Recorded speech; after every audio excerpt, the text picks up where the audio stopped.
Yesu ashimwe. Ndabasuhuje mu izina rya Yesu Kristo. Ni umwizerwa Adolphe ubasuhuza mbifuriza amahoro y'Imana. Mbanje gusuhuza abari ku mugabane wa Afurika mu karere k'ibiyaga bigari bumva ururimi rw'Ikinyarwanda. Ndasuhuza abari ku mugabane wa Oceania badukurikiye. Ndasuhuza abari ku mugabane wa Aziya badukurikiye. Ndasuhuza abari ku mugabane w'Uburayi ndetse no muri Amerika badukurikiye. Ndabasuhuje mwese mu izina rya Yesu mbifuriza amahoro y'Imana. Nk'uko twakomeje kubivuga mu ntangiriro, tugamije kuganira ku mateka y'indirimbo, amateka y'abahanzi bahanze izi ndirimbo dukoresha igihe cyinshi cyane mu gitabo cy'indirimbo zo gushimisha Imana ndetse n'indirimbo z'agakiza. Bigaragara ko n'uyu munsi tukizikoresha ariko zifite amateka maremare, niyo nifuje ko dukomeza kuganiraho.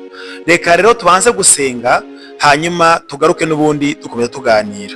Uwiteka Mana Nyiringabo, turagushimye, tugushimiye ko ari waturinze ukaduha uyu munsi, kandi Imana uyu mwanya dufashe turakunyinze ngo udushyigikire, maze buri wese Mana uwumva iki kiganiro umuhe gufashwa nawe Mwuka Wera, ari we Mwami Imana yacu ubasha gusobanura birenze, maze bituma ubugingo bwacu bukomeza kubakika, dushorere imizi muri Kristo, kuko ari we Mwami waducunguje amaraso y'igiciro kugira ngo acungure ubugingo bwacu. Utangirane natwe, uze gusozanya natwe mu izina rya Yesu Kristo, amen. Uyu munsi nateguye ko tuganira ku mateka y'indirimbo ya 313. Ni indirimbo igaragara mu cyiciro cy'indirimbo zitwa gusezeranaho, cyangwa se mu rurimi rw'Igifaransa adieu, tubwirana gusezeranaho. Iyi ndirimbo n'ubundi igaragara aho ya nyuguti nakomeje mvuga igaragaza ko inyuguti ya K igaragaza ko n'ubundi abaturanyi bakoresha igitabo mu gihugu cy'u Burundi barayifite, nayo barayifite, ndetse na mu gihugu cy'abaturanyi cy'Abagande barayifite mu gitabo cyabo ni 174, ndetse ku bakoresha igitabo cy'indirimbo z'Igifaransa cyitwa Chant de Victoire, nayo ni indirimbo ya 286. kandi iyi ndirimbo n'ubundi igaragara mu gitabo cy'indirimbo zikoreshwa mu itorero ry'Abadiventiste, barayifite ni ya 41. Urumva ko ni indirimbo imaze igihe kandi yasaka ikoreshwa rwose n'amatorero atandukanye bitewe na message irimo.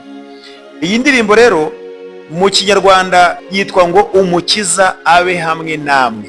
Mu Gifaransa niyo bavuga ngo Jésus soit avec vous à jamais. Aho ni mu gitabo cya Chant de Victoire ndetse n'ibindi bitabo bikoreshwa mu rurimi rw'Igifaransa. Mu Cyongereza bavuga ngo God be with you till we meet again. Umukiza abe hamwe namwe kugeza igihe cyose tuzongera guhurira.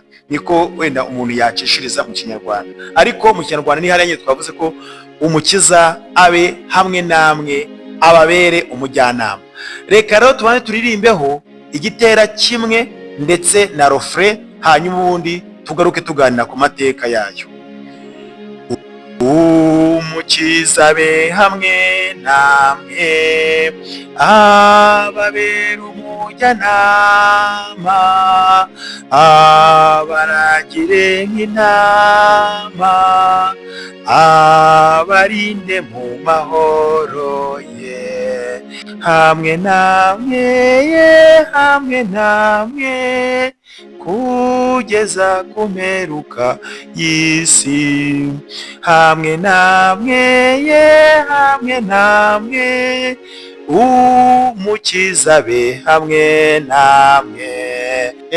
Iyi ndirimbo yahimbwe mu mwaka w'1882, ihimbwa yandikwa bwa mbere n'uyu Pasiteri Jeremiah Ims Rankin. Uyu Pasiteri Jeremiah Ims Rankin yavutse ku itariki ya 2 z'ukwezi kwa mbere mu 1828, avukira hitwa Taunton muri leta ya New Hampshire, aho turi ni muri Leta Zunze za Amerika. Hanyuma ubuzima bwe ku isi n'ubundi bwaje gusozwa cyangwa se yatabarutse ku itariki 28 z'ukwezi kwa 11 mu 1904. yari atuye ahitwa i Cleveland muri leta ya Ohio, aho ngaho n'ubundi ni muri leta zunze ubumwe za Amerika. Yari afite ubwenegihugu bwa Amerika nubwo yaje n'ubundi aturutse mu kindi gihugu, kuko abatuye muri Amerika baje n'ubundi baturutse ku mugabane w'Uburayi. Hanyuma ababyeyi be bombi, umwe yitwa Andrew Rankin, niwe ise umubyara, nyina umubyara nawe akitwa Lois Rankin. Jeremiah Eames Rankin yize muri Middlebury, muri college yitwa Middlebury College iri muri leta ya Vermont, aho ngaho turi naho turacyari muri USA. Hanyuma amaze kwiga yahawe inshingano n'ubundi z'umurimo w'Imana, atangira ivugabutumwa. Yatangiye ivugabutumwa aho yasengeraga.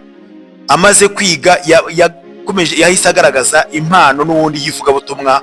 Hanyuma atangira inshingano mu 1855, agenda akora umurimo mu matorero atandukanye muri leta zitandukanye za leta zunze ubumwe za Amerika. Iyo tuvuze leta kuko igizwe na leta 50, hano twavuga ko yakoze urugero, yagiye muri leta yitwa New York akoramo umurimo, muri Vermont akora umurimo w'Imana muri leta yitwa Massachusetts, aho hose yagendaga akora umurimo, ndetse no muri leta yitwa New Jersey, aho turi n'ubundi ni muri leta zunze ubumwe za Amerika. Hanyuma uyu mugabo turi kuvugaho Jeremiah Rankin yaje kugirirwa icyizere, atorwa nk'umurepresenta wari uhagarariye kaminuza yitwa Howard University. Iyi ntabwo ari kaminuza ya Harvard, uzumve neza, yitwa Howard, iherereye n'ubundi mu mujyi wa Washington DC, mu murwa mukuru wa leta zunze ubumwe za Amerika. Ayihagarara nk'umurepresenta kubera ukuntu nyine yagaragaraga, noneho aza no guhabwa impamyabushobozi yayindi y'icyubahiro, ahabwa doktora y'icyubahiro bitewe n'ukuntu yagaragaraga nyine mu myitwarire. Arashimwa, aza guhabwa iyo mpamyabushobozi ahagarariye mu iyi kaminuza. Itorero ryo yasengeragamo icyo gihe yavugamo ubutumwa ryari itorero rya Presbyterian, cyangwa se ubundi rizwe nk'itorero rya Calviniste. Abakaroviniste cyangwa se Calvinisme ryitwa mu Rwanda turizi nk'itorero rya Presbyterian, ariko n'ahandi rirazwi. Ni itorero rimaze igihe kinini cyane rishinzwe. Niho rero yasengeraga uyu Pastor Jeremiah Rankin. Aho yakomeje gukora umurimo mu matorero atandukanye, agenda n'ubundi avuga ubutumwa. Ndetse uyu Jeremiah nyuma birumvikana yarubatse, ashakana n'umudamu witwa Mary Howell Rankin. Uyu yavutse mu mwaka w'1830, atabaruka mu mwaka w'1912. Babyarana abana babiri, harimo witwa Eames Badge Rankin hamwe n'uwitwa Edith Gadcomb White. Babyaranye abana babiri, harimo umukobwa n'umuhungu. Aha rero turi kuvuga amateka yamuranze, ubuzima bwe yanyuzemo.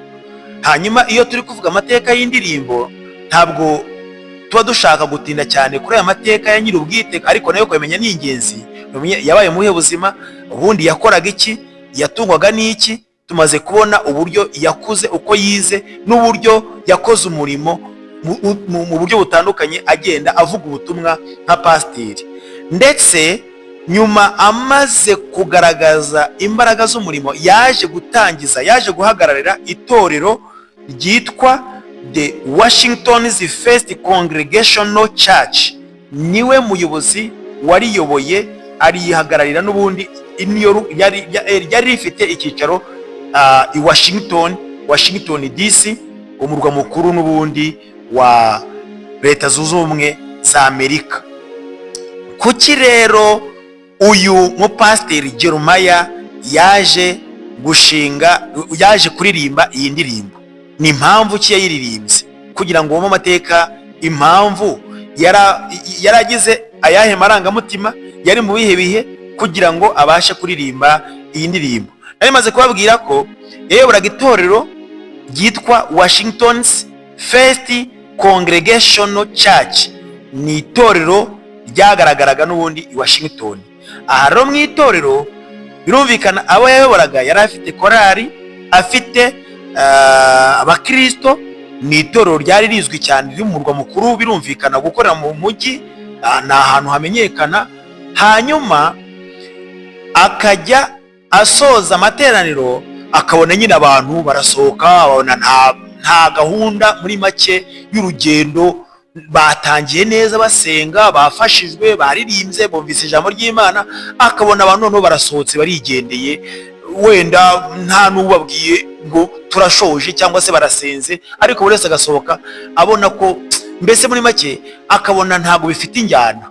Bituma agira igitekerezo cy'ukuntu yagendera mu buryo abantu bakwiye gusezeranaho.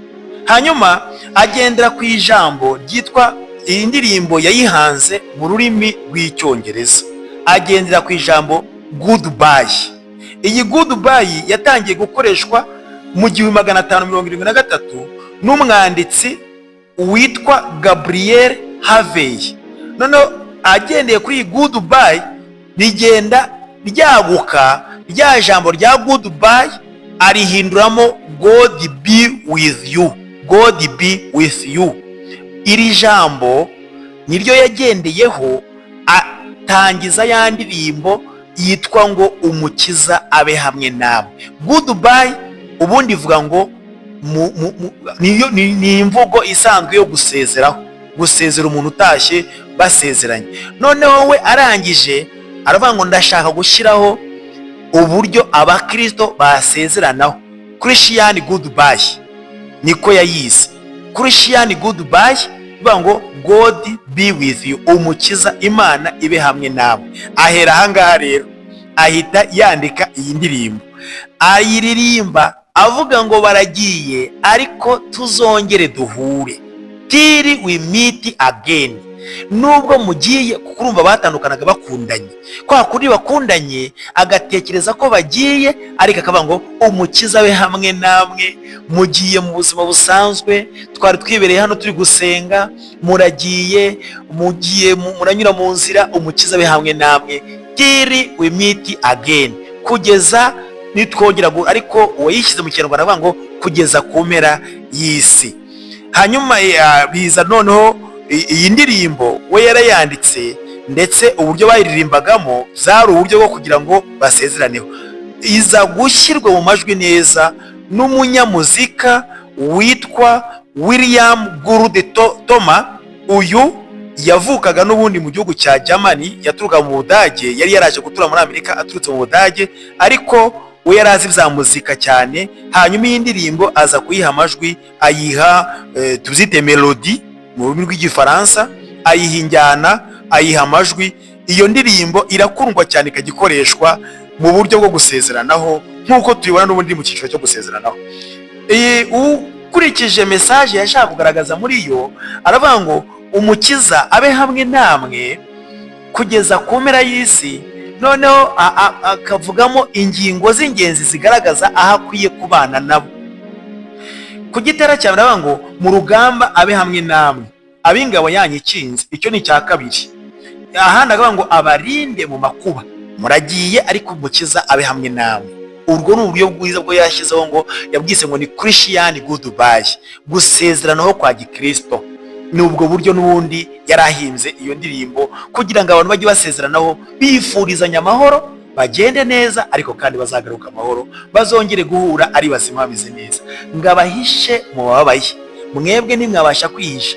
Noneho arakomeza ngo mu miruho abe hamwe namwe, ndabizi muvuye hano mu rusengero ariko mugiye mu mirimo itandukanye. Rero umukiza abe hamwe namwe mu miruho ya buri munsi, muri gushakisha iby'abatunga, muyerezwa n'ibyago. Ushobora kugenda ugahura n'ibyago aho ugiye. Aha mu rusengero twari dufatanyije twese turi mu mwuka umwe, ariko wowe uragiye.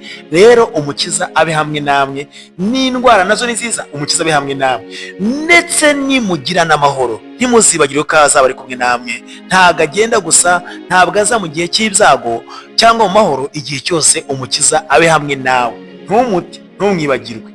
Noneho ya nyuma rero navuga ngo no mu ntambara yo hanyuma. Rero ukurikije aya magambo uyu Jeremiah Rankin yakoresheje, mu kwandika iyi ndirimbo n'ubundi n'uburyo bwo gusezeranaho, natwe dukwiye kwirekezaho tuvuga ngo umukiza nabe hamwe natwe. Ibi ngibi yifurizaga abakristo, abaririmbyi be, abavuga ngo nimugende amahoro muzagaruke amahoro, twabishyira mu buzima bwacu bwa buri munsi tuvuga ngo umukiza nabe hamwe natwe muri ubuzima turimo, mu rugamba turi kurwana rwo kugira ngo ubugingo bwacu buzabone Kristo. Mu mahoro dufite ntitugende ngo twirane ngo tuve ngo twarafatishije, cyangwa se mu ntambara tugenda turwana, mu miruho yacu ya buri munsi, mu kazi ukora ujye uzirikana ko waba uri umushoferi, waba uri umuganga, waba uri mwarimu, waba uri umuhinzi, waba uri umworozi, imirimo ukora buri munsi mu miruho yacu ujye uzirikana ko umukiza akwiye kuba hamwe nawe, kuko n'ubundi tutari kumwe nawe ntabwo byakunda, tutagendanye ntaho twagera. Aha rero no mu ntambara turwana tuzirikane ko tutayirwana twenyine gusa, hamagara umukiza abe hamwe nawe, ubundi agushoboze tuzabashe gutsindira urugamba. Aya magambo y'indirimbo uyasomye wumva ari amagambo ahumuriza, akomeza kandi agaragaza ibyiringiro by'uko nyuma y'ubuzima tugomba kunesha tukazaba n'umwami wacu. Ariryo rya jambo n'ubundi rigaragara muri za nzandiko zagiye zandikirwa abatorero atandukanye yo muri Asiya, naho ndi kuvuga ni mu Byahishuwe bavuga ngo unesha azabona ikamba, unesha nzatura izina rye imbere ya Data wa twese. Dukwiye kubaho mu buzima bunesha, dukwiye kubaho mu buzima butuma tuzabana n'umwami wacu igihe cyose. Rero umukiza nabe hamwe namwe. Mwumve aya mateka y'uyu mwene data wahimbye indirimbo agira ngo agaragaze uburyo abantu bakwiye kwifurizanya ko dukwiye gukomera. Nawe nujya ubona umuntu ntimugasezeraneho ngo wumve ko mudakwiye kwifurizanya ibyiza, mwifuriza ibyiza. Tukiri mu isi twifurizanya ibyiza, hanyuma kandi nidusoza urugendo nabwo Kristo azabane natwe, azaze atujyane twibanire nawe, nk'uko avuga ngo hari ubwo urupfu ruzaza ruri imbere yacu, ariko nubwo urupfu ruzaza Uwiteka azakomeze abe hamwe natwe, adushyire mu mahoro ye. Kristo ari gusengera itorero yavuze ngo bakiri mu isi ubarinde umubi, ariko kandi ntabwo mbasabiye ngo bakure mu isi uyibarindiremo, hanyuma nyuma yabwo nabwo adusezeranya ko azagaruka akatujyana akayidukuramo. Rero nta kintu na kimwe cyatuma dutandukana n'umwami wacu, ari amakuba, ari ibyago. Pawulo yandikiye abaroma aravuga ngo ni iki cyantandukanye n'umukiza wanjye, ni iki cyantandukanye n'umwami wanjye? Ni ibyago, ni amakuba, ni ugusekwa se? Nta na kimwe cyadutandukanye n'umwami wacu, kuko n'ubundi yiteguye kubana natwe. Ikibazo gusa kibaho ni uko twe twiha kwikomeza ukagira ngo wakishoboza. Dushozwa byose na Kristo uduha imbaraga. Umukiza nabe hamwe namwe, aho muri mu bihugu bitandukanye, aho muri mu bibazo bitandukanye. Umukiza abe hamwe namwe mu burwayi, umukiza nabe hamwe namwe mu ngorane, umukiza nabe hamwe namwe mu bukene, mu bibazo ufite, mbese mu gutereganwa mu isi. Umukiza abe hamwe namwe, niwe uhumuriza, ni nawe ukomeza, niwe mwami wacu ubasha kutwihanganisha mu bibazo byose. Iyi ndirimbo rero ikomeze bafashe. Wowe uri mu gihugu cy'u Burundi igufashe, uri mu gihugu cy'u Buganda igufashe, uri mu gihugu cya Tanzania, Kenya, mu karere k'ibiyaga bigari, ndetse no ku migabane Uburayi, Amerika, Australia n'ahandi hatandukanye. Mwese mufashwe kandi mugubwe neza. Imana ibahe umugisha. Ngaya amateka y'indirimbo ya 313 mu izina rya Yesu. Imana ibafashe.